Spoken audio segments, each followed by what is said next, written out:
sometimes what you'll find when attacking the two variations of the cross choke, your partner's hand will come up to start defending that side of his neck.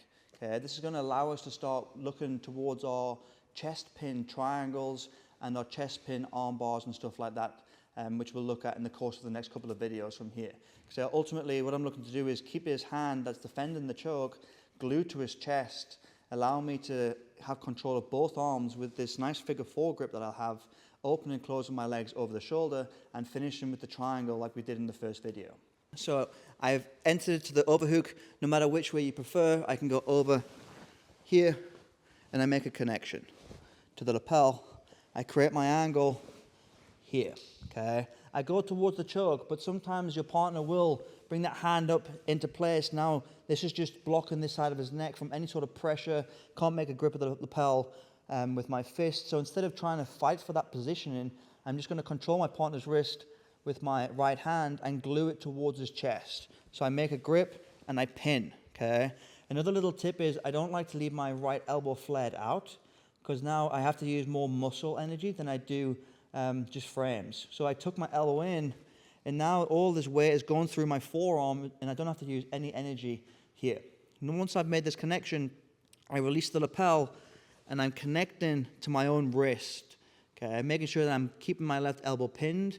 Now I have good control over my partner's both arms here. Okay, his right hand is glued to his chest, and his left arm is controlled with my overhook here. Okay, now all I need to do from here, look, is I need to create some sort of separation between my partner's elbow and knee by a little extension here. Okay, it doesn't have to take that long. It's just a little lift so I can open and close my right leg over the shoulder. So I lift, open and close, and I connect. Okay.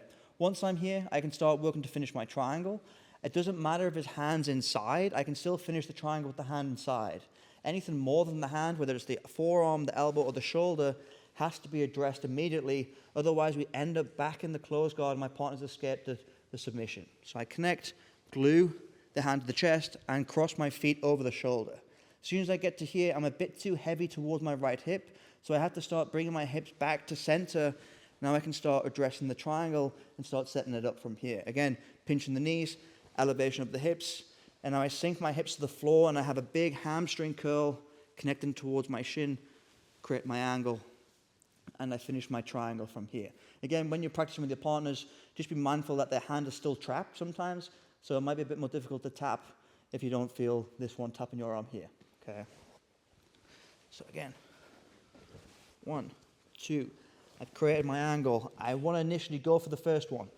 Can't get it, okay, his hand is blocking, so I connect to the wrist. Again, tucking this elbow in. You see the difference? It already elevates your partner's body here. 1, 2. Now the space is already separated without any extension of my arms, just from this frame on the mat. I open and close my legs over the shoulder, connect, okay? Again, I'm very heavy on my right hip. As you can see, I'm rolling towards the right side. I lift my hips and start hipping out towards my right, bringing my back central. Here.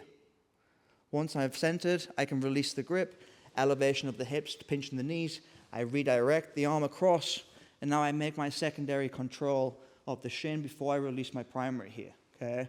A lot of people make the mistake of releasing the feet and then connecting. The trouble is with this is if I release before a secondary connection, my partner postures and I've lost the position.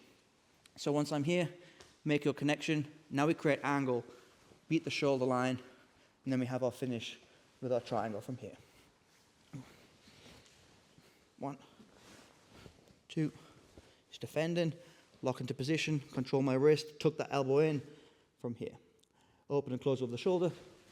Connect, center my hips, keep my feet crossed, elevate the hips, pinch the knees at all times. Again, the more I pinch my knees, the more I can get the shoulder to his neck on this side and my hamstring connected towards his head on this side. Pinch, redirect, sink the hips to the floor, connect towards my shin. I've created the angle.